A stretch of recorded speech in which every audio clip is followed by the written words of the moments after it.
El siguiente programa es financiado con recursos del Fondo para el Desarrollo de la Televisión y los contenidos de la Autoridad Nacional de Televisión.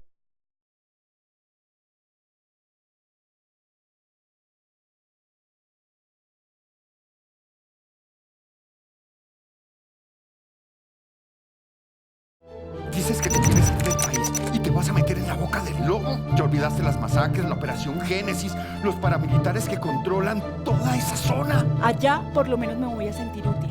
Acá tú no me necesitas. Acaban de reabrir la investigación en el caso de Jaime Fernando. ¡Lo conseguimos!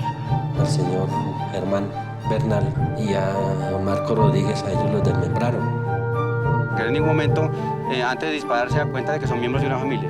La orden que se le da es que deje absolutamente cómo quedaron los hechos. Estoy convencido de la buena fe del ejército en esta equivocación.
Instituto de Medicina Legal. Con el doctor Octavio Morales, por favor.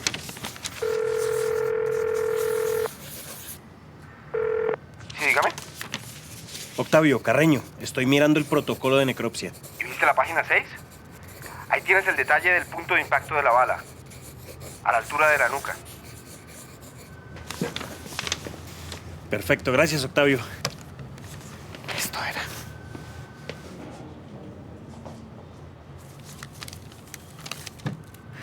Elías, todos los cuerpos están lejos de las manchas de sangre. Y el reporte confirma que las víctimas no se arrastraron. La ropa no está rasgada, Fernando. Todos tienen disparos en la cabeza, incluyendo al bebé. A 30 centímetros de distancia.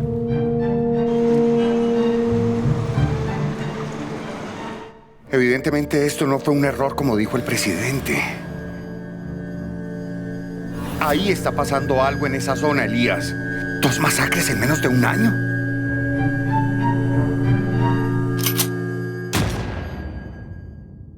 Y la captura de 50 guerrilleros entre la población. ¿Pero por qué? ¿Qué hay ahí? A ver, Fernando. Producir miedo. Mostrar resultados contra la insurgencia. Algún megaproyecto de explotación de madera, de minería. Lo de siempre. Bueno, Fernando. Me voy a hablar de esto con el juez. La detonación de un artefacto explosivo deja un saldo trágico de 8 personas muertas, entre ellas un niño, un menor de edad. Hasta esta población azotada por la barbarie de la guerrilla y donde el alcalde huyó hace meses por amenazas de los terroristas, llegó el presidente de la República. Muy temprano, el presidente Álvaro Uribe caminó por las ruinas de las 34 casas que destruyó la explosión del caballo bomba en Chita, Boyacá, y en las que vivían las 8 víctimas mortales del acto terrorista. En la Plaza del Pueblo, Uribe anunció el retorno de la policía a esa población después de 12 años de ausencia y una vez más arremetió contra las organizaciones de derechos humanos. ¿A dónde están los actos de solidaridad, siquiera las expresiones de solidaridad de tantos hablantinosos de derechos humanos? Dijo que su compromiso es solo con el pueblo colombiano. Mi compromiso es con ustedes. No importa qué digan los patrocinadores de los defensores de los terroristas. Aseguró que respetando los derechos humanos no descansará hasta acabar con el último de los terroristas y que solo tendrá oídos para escuchar el clamor de los colombianos. Cualquiera que sea la dimensión de la bulla de los defensores del terrorismo, nosotros con la autoridad moral de amar a Colombia, desoímos a los defensores del terrorismo, desoímos a los patrocinadores de los defensores del terrorismo y desoímos a los que están engañados porque conocen a Colombia a través de...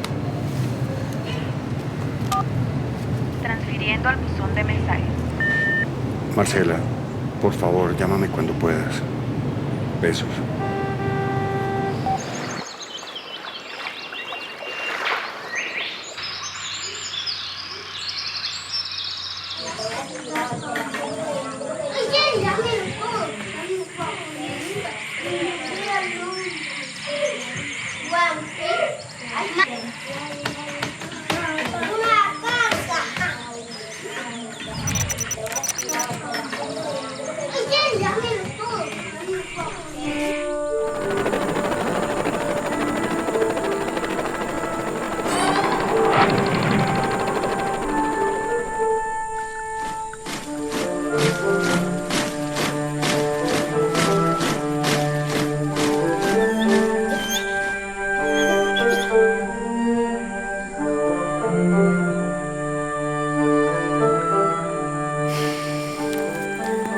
Cuéntemelo con sus palabras.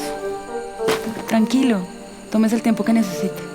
Pues yo lo que recuerdo es que ese día pues dejé de ir a la escuela por acompañar a mi madre y estábamos cogiendo maíz cuando escuchamos un disparo muy fuerte. Y ella en ese preciso momento dice, uy, se metieron los paraguas. Y yo me quedé mirándola a la cara porque yo sorprendido porque, bueno, ¿qué es los paraguas? ¿Qué será? Y cuando al ratico iniciaron a sonar muchísimos disparos, explosiones de granada muy fuertes. Y eso se escuchaba como si prendiéramos una motosierra, pero muy, muy fuerte. Y ahí ella me dijo que corriéramos, que siguiéramos corriendo. Mientras unos militares y paramilitares ordenaban y obligaban a la gente a que se fueran a reunir a la escuela, otros estaban saqueando nuestras casas. Habían 3 tiendas familiares y eso el azúcar la revolvían con la sal o sea, todo lo destruyeron porque esas tiendas que era plata de la guerrilla. Televisores, todos esos equipos así, pues los dañaban, los colocaban en la orilla del río, luego les disparaban y los tiraban al agua, iban tirando todo eso al agua. Y nos dijeron que teníamos 2 días para salir.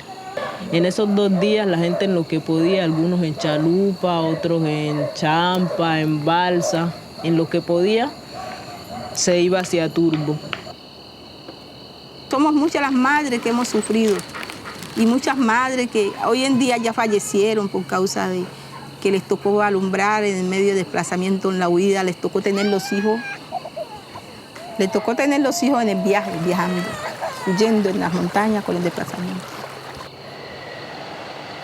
Nosotros vivíamos al principio de haber sido desplazados, vivíamos 30 personas en un salón, en un aula de clase, que dan clase en un salón de clase. Después nos pasamos a vivir a unos albergues. Yo por esa causa perdí una niña que me nació muerta de tanto sufrimiento que nos tocaba vivir lo que nunca habíamos vivido ni queríamos vivir y obligados lo tuvimos que vivir.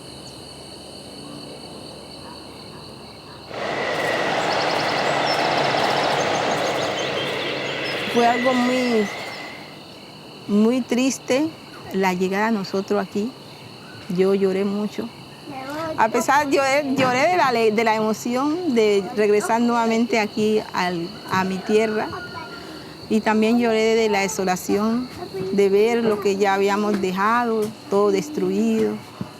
No hallábamos nada de lo que teníamos más, que habíamos dejado, no había. Sí, ranchitos que habían medio paraditos, pero lo que se veía toda la desolación de lo que había habido en el desplazamiento. habían casas quemadas, los ríos estaban taponados, también había mucha explotación de madera, porque Maderas del Darién se había quedado acá haciendo de las de ellos. Y también había una base paramilitar en La Balsa. Cuando llegamos era impresionante. Yo apenas quería estar en el río. Me acuerdo que me bajaba con unos baldes de ropa y me tiraba al río, ponía un trapito, lavaba un trapito y volví y me tiraba así. Empezaba como a las 7 de la mañana y terminaba como a las 6 de la tarde de bañar. O sea, uno se sentía en plena libertad. Fui entrando a una casa y vi una madre llorando, que se le había muerto su hijo a la 1 de la tarde.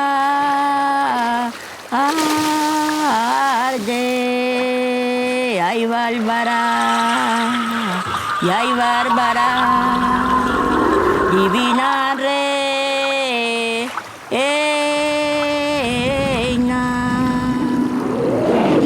Yo fui entrando a una casa y vi una madre llorando, que se le había muerto su hijo a las 2 de la tarde.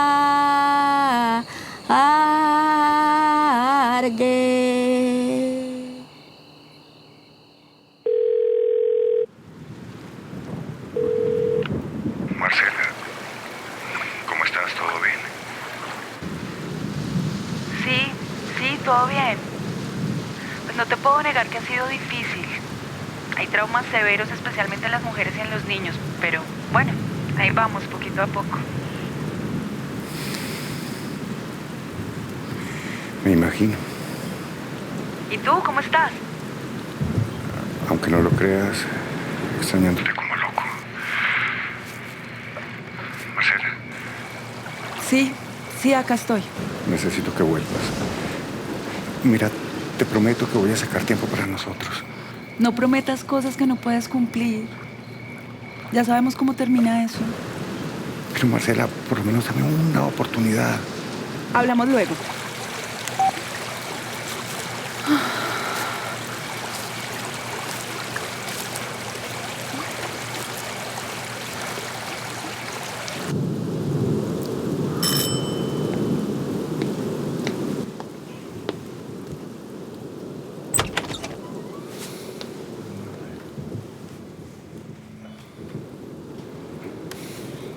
Está más complicado de lo que pensaba, Fernando.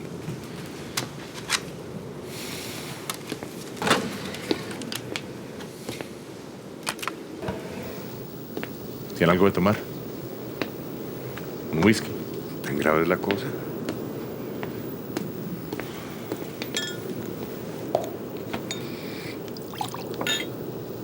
Tome.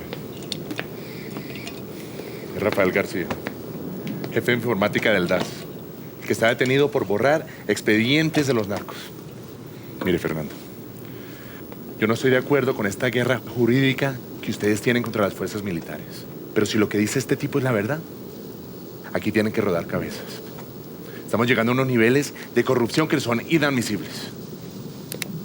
Usted dice que los paramilitares infiltraron este gobierno especialmente a través de los políticos de la costa atlántica. ¿Cómo es eso? La mayoría de esos políticos fueron apoyados por grupos de autodefensa en su aspiración a llegar al Congreso. Por lo tanto, cuando el presidente Uribe repartió la burocracia entre ellos, indirectamente la repartió entre las autodefensas, porque esos señores habían sido puestos por las autodefensas.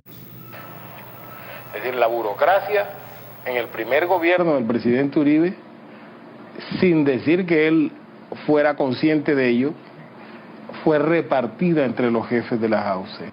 Hábleme específicamente del DAS. El presidente Uribe, al día siguiente de su posesión, el 7 de agosto del 2002, se fue para Valledupar. Estos políticos estuvieron, algunos de ellos, con él en Valledupar y le pidieron que por favor nombrara a Jorge Noguera. Es así como Jorge Noguera logra que lo nombren en el DAS. Usted también fue nombrado en el DAS. ¿Cuál era su objetivo? Antes de irme para Bogotá me dijeron, bueno, la misión es obtener información y plena colaboración. no solo en el DAS pues obviamente porque íbamos a llegar allá, pero también se buscaba tener presencia o infiltración en la Fiscalía General y en Medicina Legal. ¿Qué otros enlaces hay entre los paramilitares y el DAS? No era solo yo, Jorge Noguera tenía varios mensajeros con los jefes de las AUC, porque en el caso mío él manejaba, era el tema sobre todo del bloque norte, pero él con el Estado Mayor, su interlocución era a través del general Rito Alejo del Río. Era su interlocutor, porque yo con el Estado Mayor no tenía interlocución. ¿Hasta dónde cree usted que el presidente era consciente de esa infiltración? El DAS es una entidad adscrita a la presidencia de la República. Y desde la época de Jorge Noguera, siempre lo que fue secretario privado, ese tipo de cosas, eran los que daban las órdenes al director del DAS. ¿Y el presidente? Pues lo que Jorge decía era que el presidente conocía de lo que nosotros hacíamos. Por ejemplo, en el caso del coronel Heriberto Pardo, que él se quejaba de que perseguía a la ¿Todo bien, AUC. doctor? Yo mismo Sí, vi a no Jorge se preocupe, Noguera doctor. quejándose ante el presidente. Hay que actuar ya, filtrarlo cuanto antes y que la fiscalía investigue después. No, lo van a matar antes de que empiece cualquier investigación. Todo lo contrario. Un escándalo público es un seguro de vida, pero es mejor que no aparezca en un medio de oposición. Salazar, TV Noticias.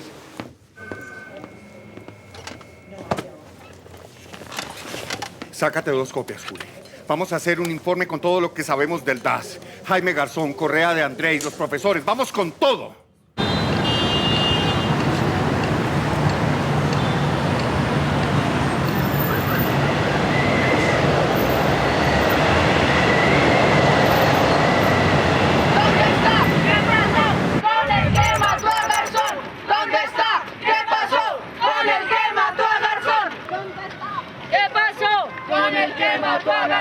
¿Dónde está? ¿Qué pasó con el que mató a Garzón?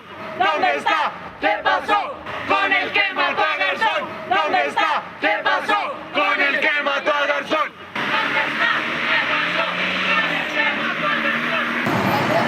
Se metió con las AUC y las AUC lo mataron. Son unos asesinos. Nadie puede criticar a nadie dentro del humor porque de todas maneras es grave. Jaime está presente, se vive, se siente. Jaime está presente, se vive, se siente. Jaime está presente.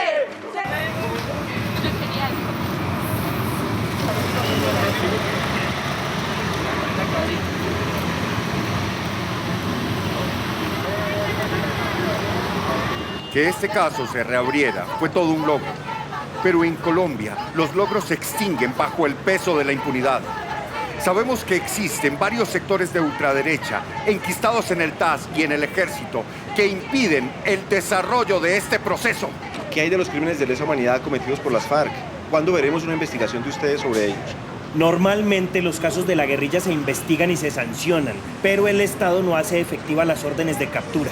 El problema es cuando las responsabilidades del Estado no se investigan, se desvían y casi nunca hay condenas. O incluso habiendo condenas, algunos funcionarios públicos continúan en servicio activo. Pero no se ve la misma vehemencia en las denuncias a los crímenes de las FARC por parte de ustedes. ¿Es acaso por su propio pasado guerrillero? Mire, señor, no se equivoque de debate. Yo abandoné la lucha armada hace más de 2 décadas y desde entonces mi compromiso es con la verdad y con la justicia. La Fundación de Abogados no es un enemigo, sino un aliado de la democracia. Y acusaciones veladas o directas como la suya solo nos ponen en la línea de fuego de las fuerzas oscuras que usted y yo queremos desenmascarar. Tengo entendido que usted conoce al abogado Fernando Sabogal. Correcto, mi coronel. Es mi medio hermano. Voy a ir al grano, Lugo. Vi a su medio hermano en televisión anoche en una entrevista. Muy vehemente en sus ataques contra el ejército. Probablemente, mi coronel. Pero, ¿qué le puedo decir? Uno no escoge la familia. Claro. Pero ¿por qué no habla con él? Que no se nos vaya a volver un problema, ¿no? ¿Un problema por qué, mi coronel? La institución no tiene nada que ocultar. Porque estamos en guerra, Lugo. Y la guerra jurídica que nos tiene montada esta gente me está desmoralizando la tropa. Veré lo que puedo hacer, mi coronel.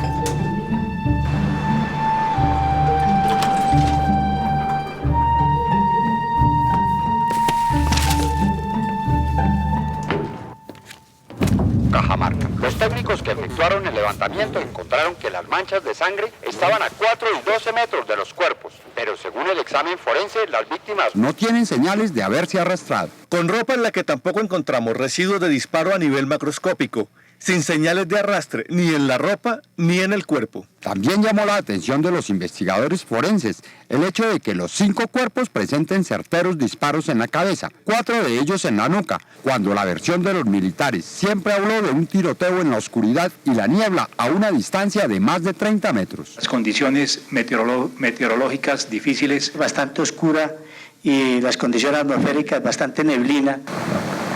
Generalmente los caídos por fuego de fusilería indiscriminada presentan heridas múltiples y mueren por tener afectados varios órganos vitales. Sin embargo, en el caso de Cajamarca, los 5 campesinos, incluyendo el bebé, murieron, según medicina legal, por disparos en la cabeza.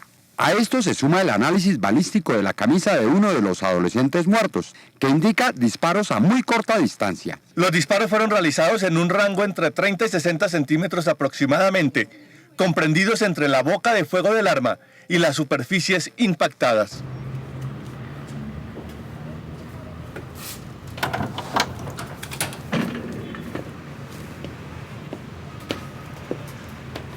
Me están esperando en el noticiero.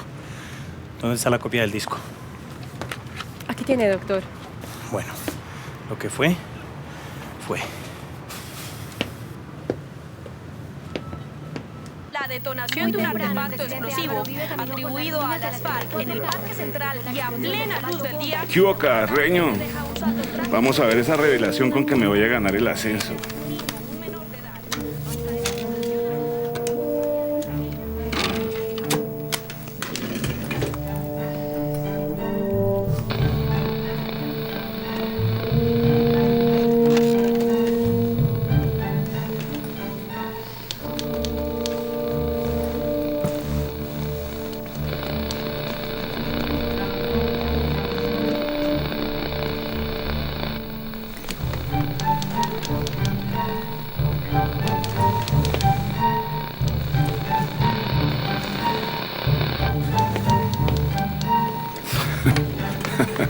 Aquí no hay nada, maestro.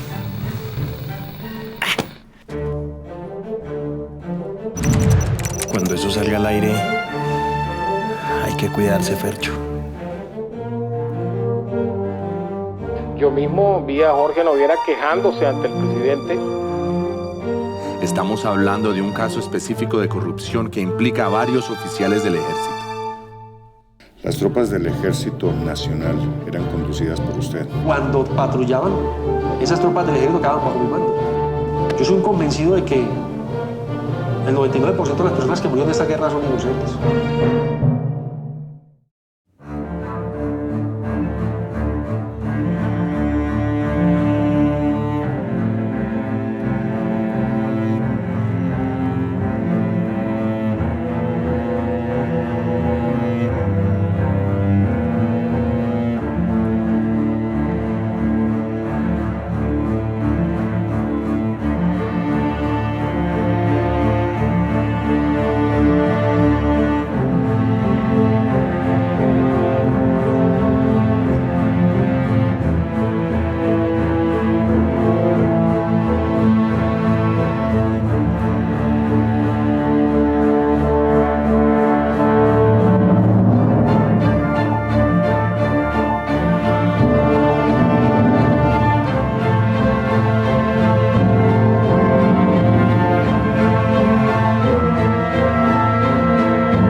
Sabogal de alguna manera es como un thriller judicial, ¿sí? Muy emparentado al thriller policíaco, a la novela, incluso al hard boiled, al pulp fiction, digamos, de los libros estos de cómic barato.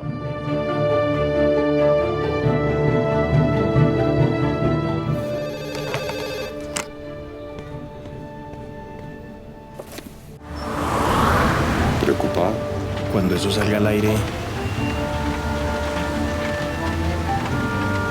hay que cuidarse, Fercho. Hay una concepción ahí posiblemente equivocada que la animación 3D, por ser 3D, puede ser más fácil porque se construyen las cosas reales. La animación realmente todo tiene que ser creado, o sea, el piso en el que están los personajes, la silla en la que se sientan, el micrófono que tienen, la camisa que tienen, el cordón del zapato, todo, absolutamente todo parte de cero. Todo tiene que ser creado. En la serie se están trabajando tres técnicas diferentes. Una es motion graphics. Acusaciones en la prensa, la oposición hacia el proceso de paz. Otra motion comic. Y la parte que quizás lleva el trabajo más grande o el tiempo más largo durante cada capítulo, que es la animación 3D. Bueno, es que pena la demora. Me imagino que me perdí el ponqué. De alguna forma, animación 3D tradicional, pero con un look y con unas técnicas para el desarrollo que son algo innovadoras. El hecho de usar personajes que son reales, que parecen reales, que no son pues, como lo que estamos acostumbrados a ver en animación, caricaturas de personajes, hace que sea un poco más exigente el proceso de animación, porque nosotros sabemos cómo se comportan los humanos, interactuamos todo el tiempo con ellos, así que somos mucho más críticos frente a cómo realmente se deben comportar.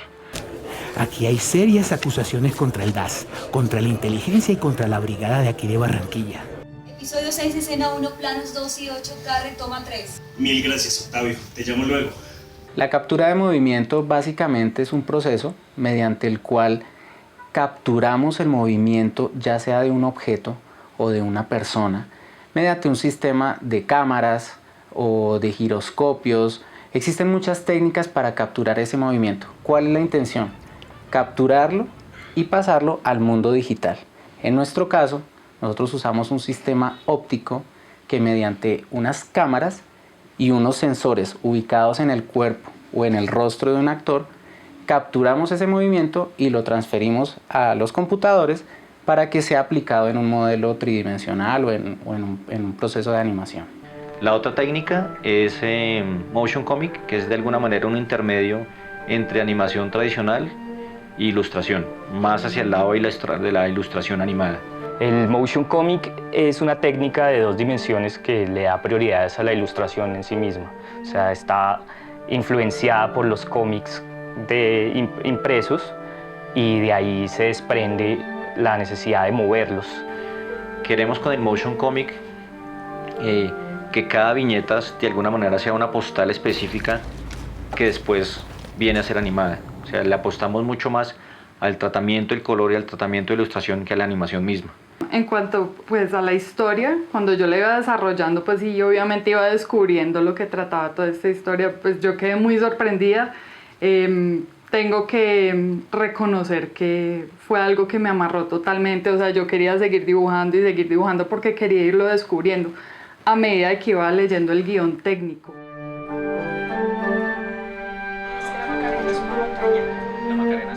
Para nosotros los ilustradores, o sea, es como la oportunidad, en diferencia al 2D, de hacer pequeñas obras de arte, de hacer unas ilustraciones estructuradas, específicas, desfasadas, para que sean animables, y cuidar mucho el detalle del color, que es esta la principal característica que tiene el motion comic dentro del proyecto.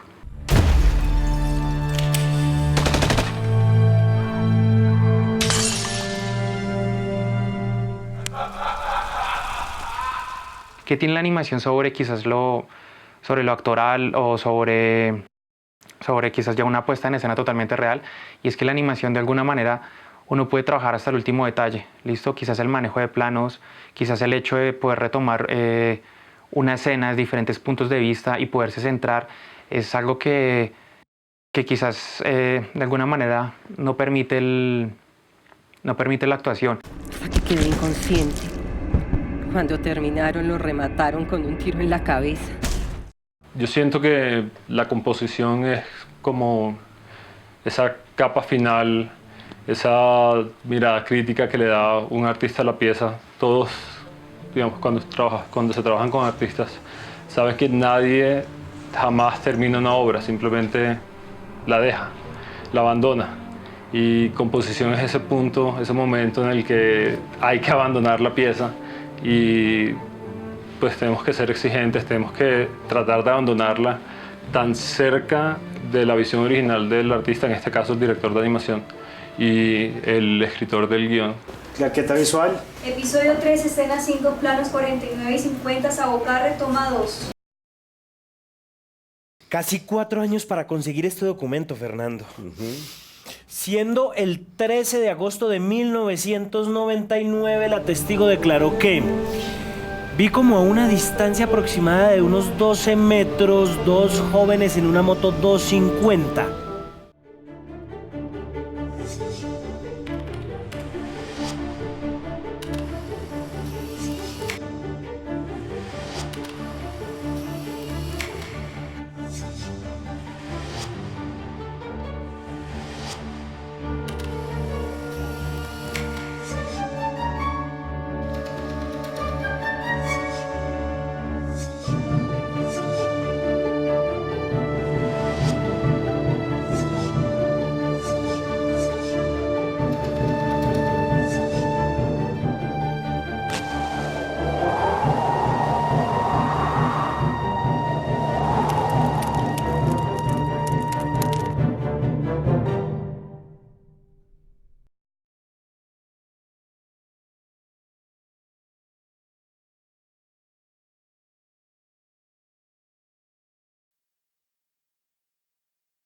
Cualquier protocolo, cualquier tratado, cualquier convenio sobre derechos humanos está ratificado en Colombia. Cosa distinta es que se aplique, que evidentemente a lo largo de este conflicto eso no se ha materializado.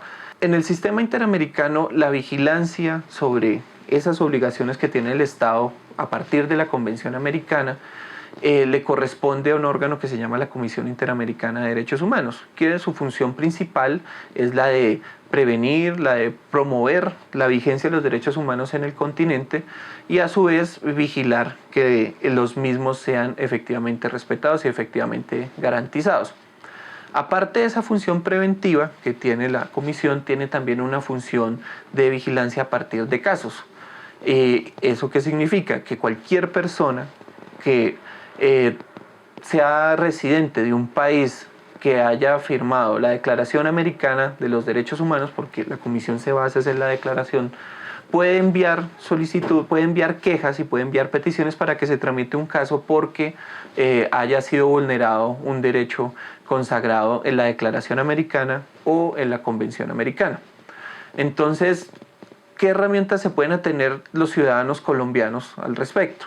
Pueden enviar a la comisión el respectivo caso denunciando que, por ejemplo, hubo una detención arbitraria, que hubo una privación ilegal de la libertad, o, por ejemplo, en casos graves de torturas, desapariciones forzadas, etcétera, que hayan sido cometidos por miembros del Estado o por terceros que hayan contado con aquiescencia o con el apoyo de entidades estatales.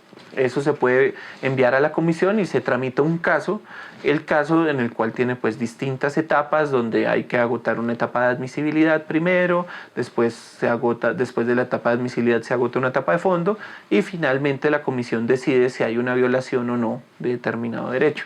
Posterior a ello, en el caso colombiano, como nuestro país ha sido firmante de la Convención Americana de Derechos Humanos y reconoce la competencia de la Corte Interamericana de Derechos Humanos, la Comisión puede decidir si remite el caso a la Corte o lo decide por ella misma. Si lo remite el caso a la Corte Interamericana, ya es propiamente un caso judicial, hay que ir ante un tribunal internacional que tiene su sede en San José de Costa Rica, y prácticamente es un proceso en el cual hay que probar que el Estado vulneró determinado derecho por determinada acción y determinado miembro del mismo o de un tercero que haya contado con su apoyo o aquiescencia.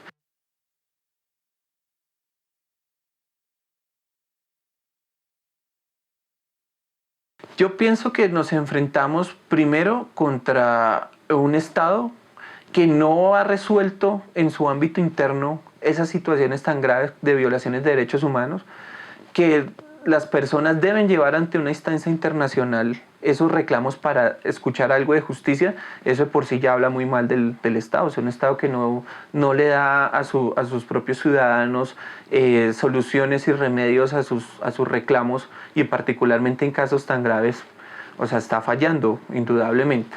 Y lastimosamente son los funcionarios que están en Bogotá, que no conocen otras regiones del país, o que por lo menos en el caso de la Comisión Interamericana están en la misión permanente de la OEA. En fin, son personas que uno en muchas ocasiones ve que están abstraídas totalmente de la realidad.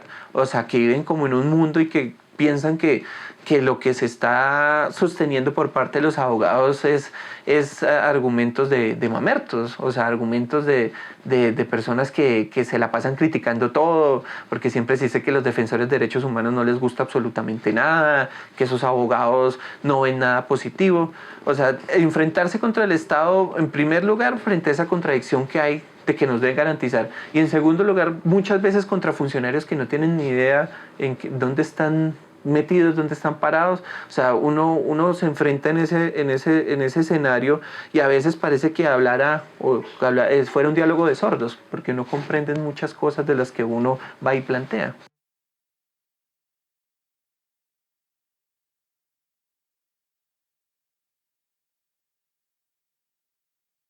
De las 13 condenas anteriores que tiene la Colombia ante la Corte Interamericana, el pato lo pagamos todos, porque sí, se habla de las indemnizaciones, pero eso pues sale del erario público, y el erario público se financia con los impuestos que todos pagamos. Pero más allá de la cuestión de que el plato roto es asumido por todos los ciudadanos, es que no hay una verdadera discusión y una verdadera sometimiento o un verdadero pensamiento que abarque, bueno, ¿por qué llegamos hasta allá? O sea, nos escandalizamos con el tema. Colombia, por ejemplo, en este momento tiene que pagar por cada uno de los 11 desaparecidos del Palacio de Justicia $100.000. Hay condenas, por ejemplo, el caso Pueblo Bello, de 19 comerciantes que sumaron 4 o 5 millones de dólares. La gente se escandaliza por la plata. Pero yo creo que la discusión de fondo que se debe dar es, bueno, ¿pero por qué llegamos hasta allá? ¿Qué es lo que estamos fallando? Eso es lo que la justicia internacional debería servir para que el Estado tome nota de cuáles son los procesos, cuáles son los procedimientos que efectivamente no están funcionando para que eso llegue hasta allá. Y eso yo creo que debe ser la verdadera conclusión que se debe sacar de estas condenas, y no quedarse simplemente en la indemnización, en los dineros. Es donde se debe valorar y se debe mirar por qué se falla. Y se falla porque se ha tenido un Estado que ha sido ineficiente y que no ha garantizado lo mínimo que le ordena esa convención y esa declaración americana, que es respetar y garantizar los derechos de las personas.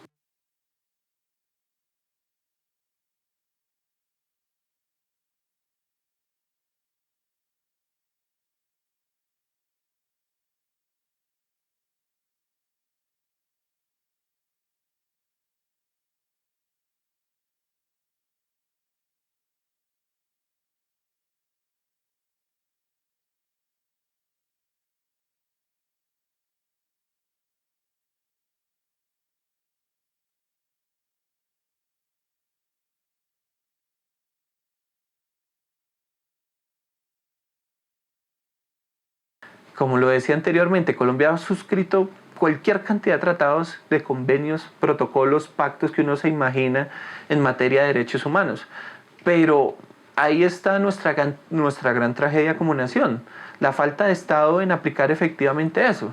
Y que el Estado no solamente se reduce a Medellín, Bogotá, Cali, Cartagena, sino que el Estado comprende a 45 millones de personas que están regadas en todo un territorio donde el Estado no llega. Y eso creo que ha sido la gran dificultad que ha tenido nuestro país y que explica muchas veces y que explica en muchas ocasiones por qué ese conflicto tan largo. Porque sencillamente el Estado no existe. El Estado no existe, entonces no se saca nada con firmar cuanto protocolo haya, como en este caso la declaración en el Bogotazo desde el año 48, si no se hace efectiva, si no se garantiza la misma y si no tenemos un Estado capaz y fuerte para hacer valer esas normas. Un país de muchas normas, de muchas leyes, pero de ningún resultado.